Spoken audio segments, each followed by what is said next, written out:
Assalamualaikum warahmatullahi wabarakatuh. Alhamdulillahi wa kafa, wassalatu wassalamu ala al-habibil mustafa wa ala alihi wa sahbihi alituka wal wafa. Amma ba'du.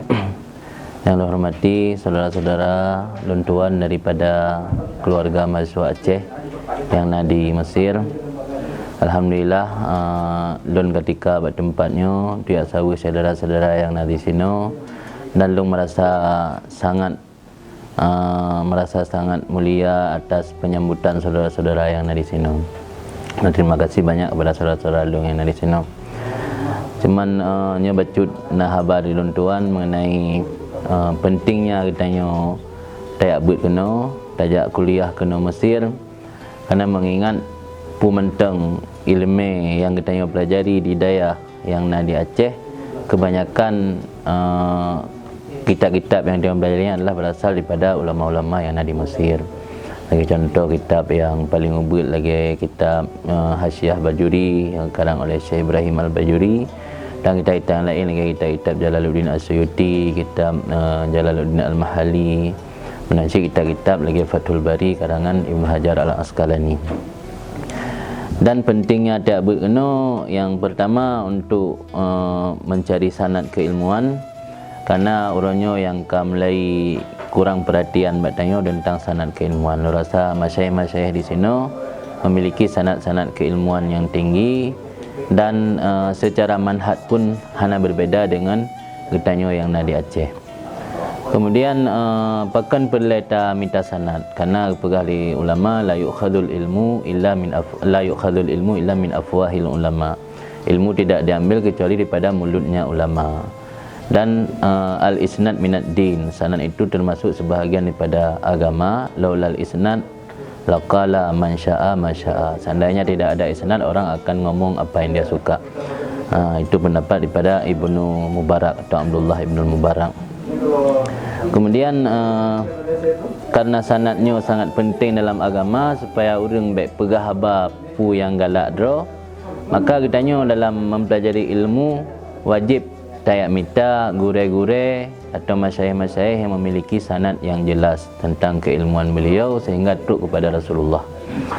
Kemudian dalam ilmu hadis pun dijelaskan bahwa talabul ulum mustahabun, mencari ketinggian sanad itu disunatkan.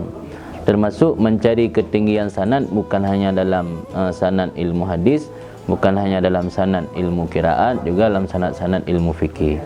Maka termasuk bahagian daripada mencari ketinggian sanad dalam keilmuan, termasuk dengan cara tajak kena Mesir, tak kuliah, tak minta masyayikh-masyayikh gudai-gudai ini yang memiliki sanad-sanad yang tinggi. Kemudian untuk kena motivasi kitanya untuk supaya giat dalam belajar. Pertama ni tak ingat pun tujuan tajak kena puatra, pu berbisnis, mencari uang, mencari keuntungan, ataupun tak minta ilmu. Lu rasa menyanyian tujuan motivasi tanya tak ingat, tak bah kampung, tak kubah orang si, tak kubah keluarga deh.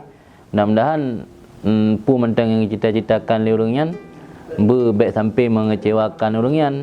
Di harapan orangnya yang harap bagi tanya yang jak dari gat nanggro jiuh kena baik sampai mengecewakan orangnya. Yang mudah-mudahan datanya bejit ke motivasi kitanya. Dan sabah tu cerita Ibnu Al-Mubarak no. Ketika kita tanya le orang lain bak Ibnu Al-Mubarak,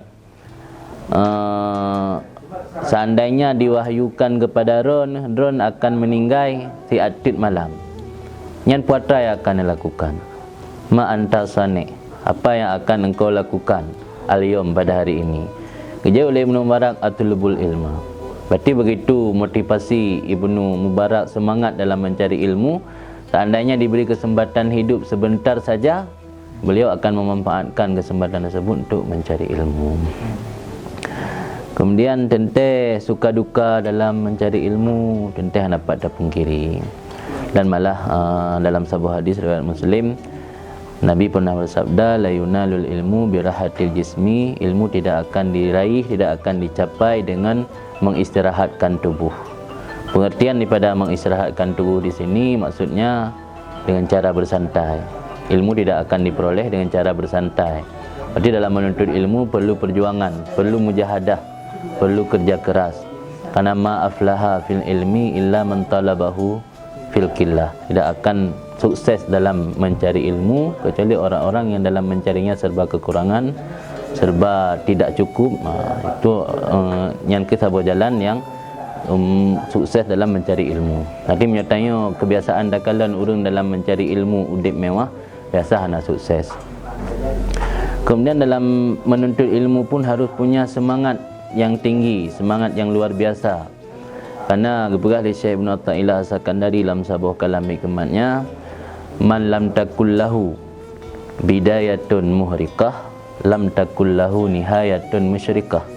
Orang yang tidak memiliki permulaan yang muhrikah, yang membakar, yang berapi-api, artinya semangat.